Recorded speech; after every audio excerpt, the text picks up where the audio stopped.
जय श्री राम, हर हर महादेव। इस वीडियो में हम बात करेंगे रामचरितमानस क्या है। रामचरितमानस किसके द्वारा लिखी गई तथा इसकी रचना कब और कितने दिनों में हुई थी। हमारे सनातन धर्म में महत्वपूर्ण ग्रंथों में एक ग्रंथ है रामचरितमानस।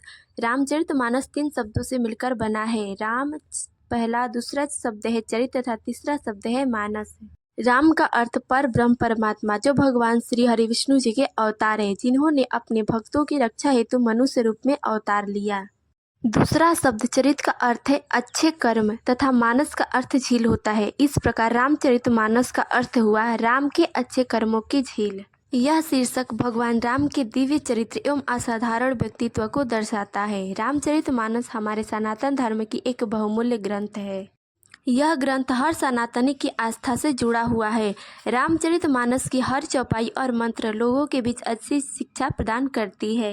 रामचरितमानस की चौपाइयों को पढ़ने से जीवन के बड़े बड़े संकट कट जाते हैं तथा जीवन को एक नई दिशा मिलती है तथा हमारी सारी मनोकामनाएं पूर्ण हो जाती हैं।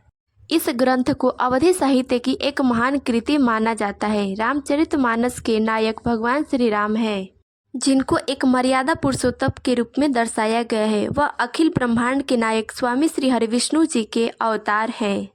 रामचरितमानस में भगवान राम के चरित्रों का वर्णन पूर्ण रूप से किया गया है। भगवान राम के जीवन में कितनी ही विपत्ति आई, लेकिन विपत्तियों के बीच अपनी मर्यादा, अपना चरित्र बनाए रखे।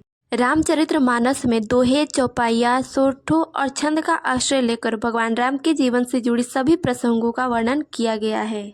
तो आइए अब हम बात कर लेते हैं रामचरितमानस की रचना किसके द्वारा, कब तथा कितने दिनों में की गई थी। रामचरितमानस की रचना गोस्वामी तुलसीदास जी के द्वारा की गई थी। तुलसीदास जी ने 126 ग्रंथों की रचना की है।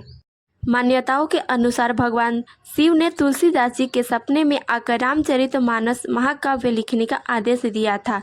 अतः भगवान शिव का आदेश व आशीर्वाद से तुलसीदास जी ने सन 1931 में चैत्र मास के रामनवमी के दिन से रामचरितमानस ग्रंथ का लेखन अपने गुरु गणेश जी, भगवान शिव तथा भगवान राम सहित सभी को प्रणाम कर प्रारंभ किया था।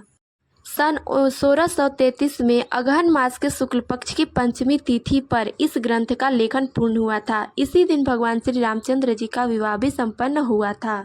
यह ग्रंथ अवधी भाषा में रचित है। इस ग्रंथ की रचना में 2 साल 7 माह तथा 26 दिन का समय लगा था। रचना के बाद तुलसीदास जी ने सबसे पहले इस ग्रंथ को काशी के विश्वनाथ मंदिर में भगवान शिव को समर्पित कर दिए थे। मान्यताओं के अनुसार सुबह जब उस मंदिर में ग्रंथ को लेने के लिए तुलसीदास जी गए तो उस पर सत्यम शिवम सुंदरम लिखा हुआ था। मान्यताओं के अनुसार तुलसीदास जी को काशी में राम नाम का जप करते हुए हनुमान जी के दर्शन हुए थे तथा चित्रकूट में मौनी अमावस्या के दिन भगवान प्रभु श्री रामचंद्र जी के दर्शन हुए थे। तो यह था रामचरितमानस से संबंधित कुछ बातें जो कि आप हर सनातनी को इस बारे में पता होनी चाहिए। इस वीडियो में बस इतना ही। मिलते हैं अगले वीडियो में, तब तक के लिए जय श्री राम, हर हर महादेव।